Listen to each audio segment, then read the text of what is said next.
Hola chicos, bienvenidos a otro vídeo, al tercer vídeo del modelo de examen de selectividad de 2022 de matemáticas. Hoy vamos a resolver los dos ejercicios de geometría, el B3 y el A3. ¿De acuerdo? Venga, vamos a ello.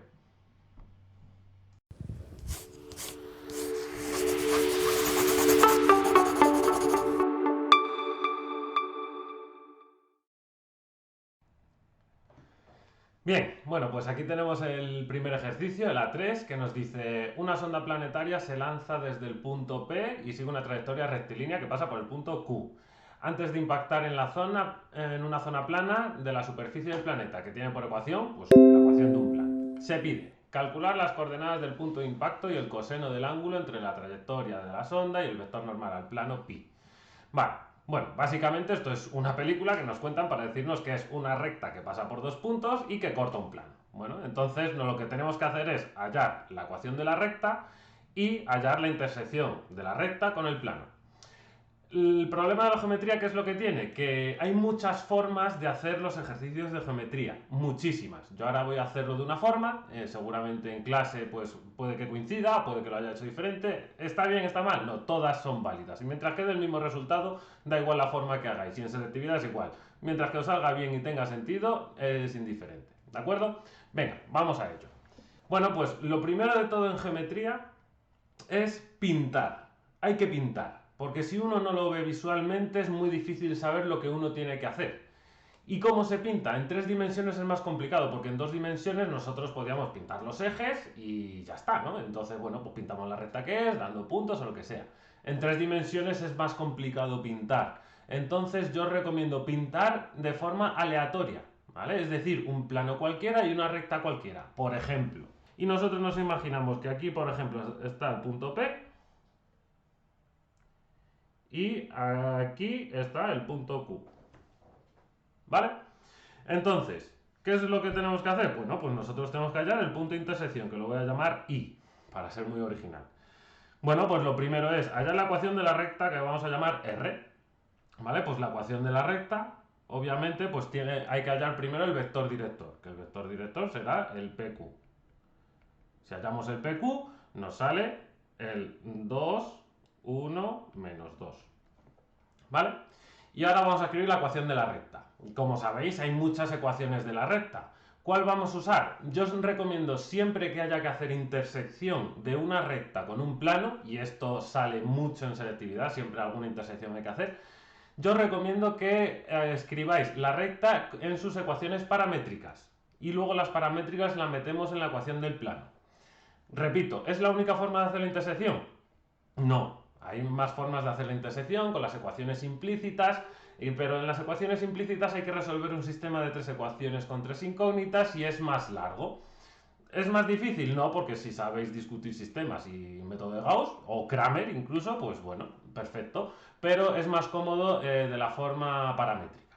¿De acuerdo? Entonces, la ecuación paramétrica de R será... Esa es la ecuación paramétrica. Recordad que los números que no tienen la t son las coordenadas del punto y los números que multiplican a la t, al parámetro, son las coordenadas del vector director.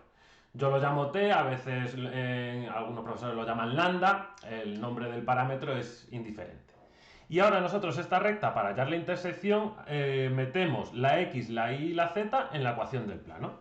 Ya hemos metido la x, la y y la z en la ecuación del plano, ahora despejamos t, 11.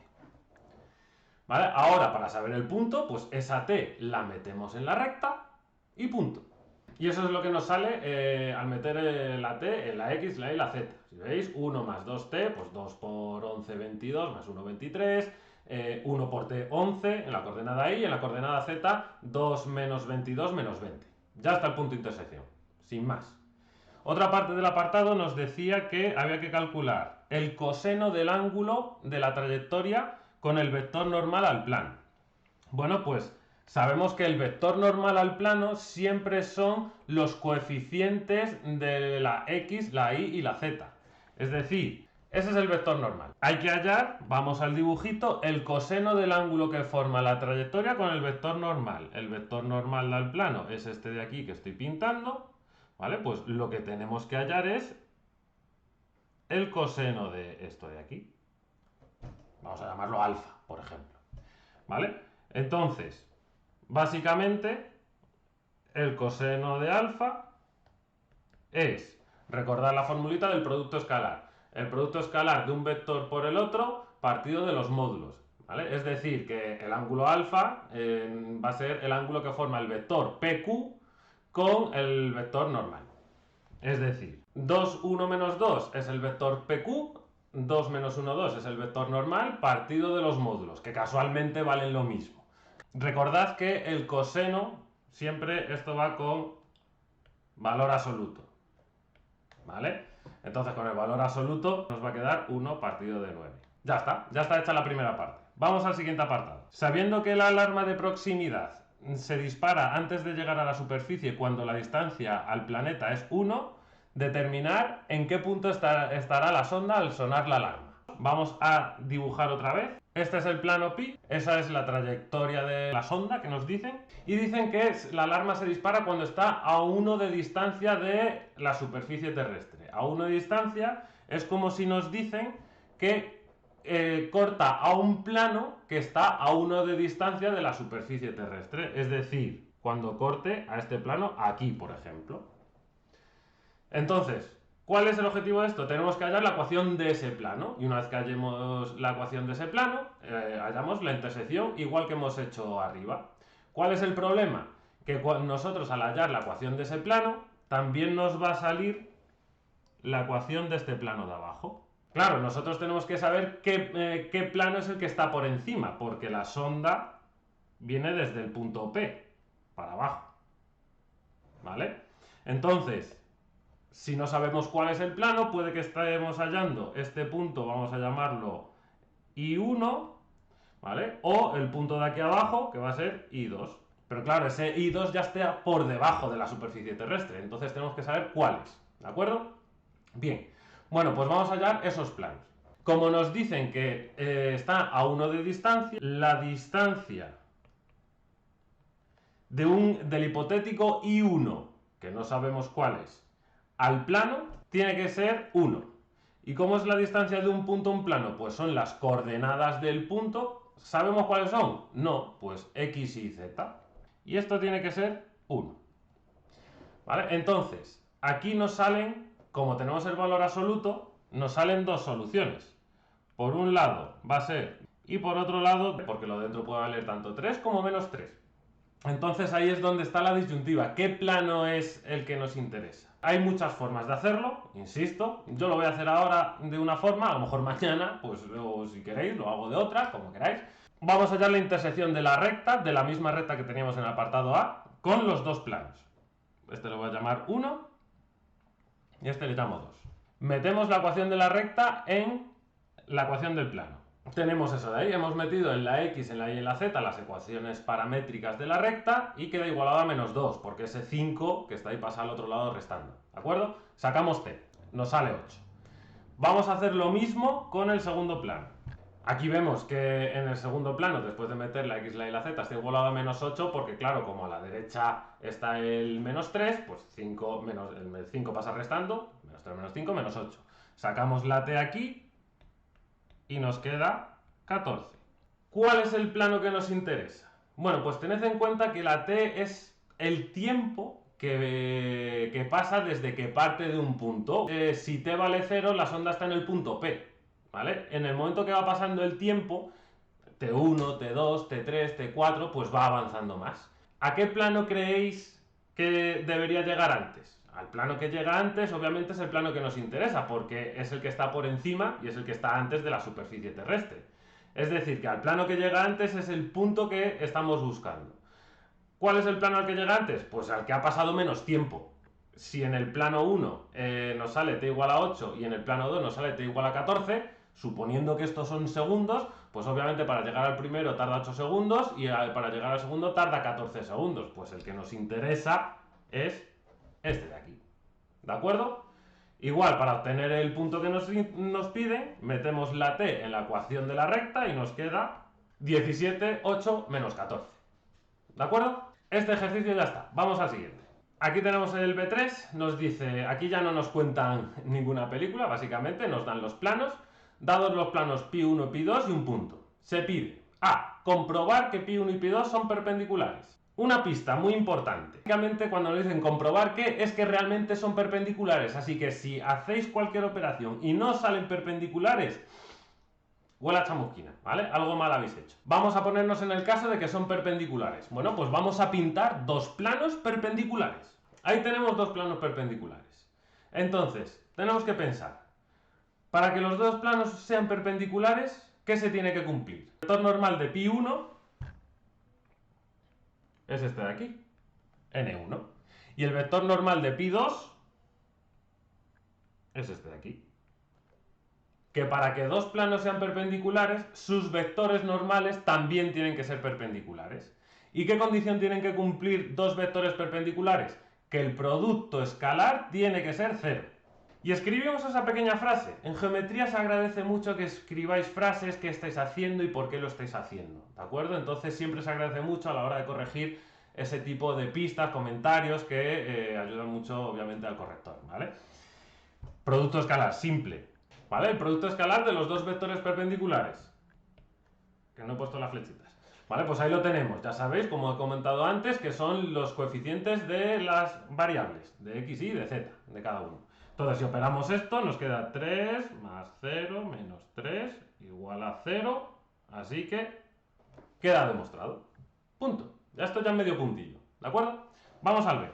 Calcular el volumen de un cubo que tenga una cara en el plano pi1, otra cara en el plano pi2 y un vértice en el punto A. El vértice en el punto A técnicamente podría estar en cualquier parte. Podría estar en el plano pi1, podría estar en el plano pi2 o podría estar fuera de los dos planos. ¿Vale? Entonces, lo primero es descartar o confirmar que está en alguno de los planos. Para saber si el punto A, el 171, está en el plano pi1 o en el plano pi2, obviamente metemos el punto en la ecuación del plano, a ver si cumple. Lo hemos metido, como no se cumple la igualdad, pues obviamente A no está en el plano pi1. Si lo metemos en pi2, pues aquí vemos que el punto A sí cumple la ecuación de pi2. Entonces, ahora ya sabiendo que está en pi2, pues pintamos. Ahí tenemos ese dibujo y he pintado A en el plano pi2. ¿Vale? Pues si es el volumen de un cubo que tiene dos caras en los planos y uno de los vértices en el punto A, pues el cubo puede ser perfectamente ese de ahí. Claro, ¿cuál es el volumen del cubo? Lado al cubo. ¿Y cuánto vale el lado? El lado es esto de aquí.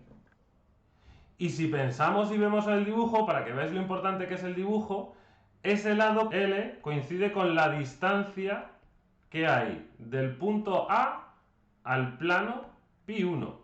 Recordad que este es pi1 y este es pi2. Entonces, vamos a calcularlo. Metemos en la fórmula la distancia de un punto a un plano y listo. Ahí lo tenemos. Recordad siempre el valor absoluto. Si esto lo calculamos, nos sale 16 partido de la raíz de 14. Bueno, unidades. Bueno, pues no ha salido exacto, no pasa nada. ¿Cuál va a ser el volumen? 16 partido de la raíz de 14 al cubo. Y esto nos queda, simplificado ya, 2048 partido de 7 raíz de 14, que si lo hacéis con decimales, a veces en estos ejercicios sí se permiten decimales, nos queda 78,19 unidades cúbicas.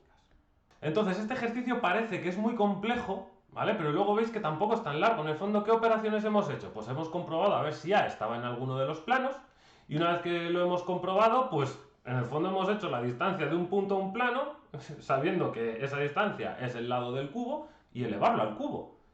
Y por esto es un punto, ¿vale? Pero claro, ¿dónde está la dificultad de la geometría? Pues entender bien el dibujo, entender dónde va cada elemento, mirarlo, analizarlo y de ahí pues sacar las conclusiones o qué es lo que tenemos que hacer. Eso es lo complicado de la geometría. Vamos al último apartado. En el último apartado nos pide calcular el simétrico de A respecto de pi1, ¿vale? De estos ejercicios seguro que habéis hecho muchos en clase, sin más.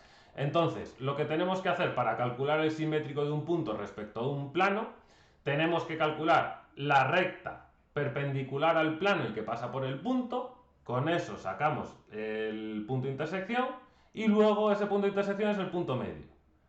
Dices, no lo veo. Pues si no lo vemos, lo pintamos.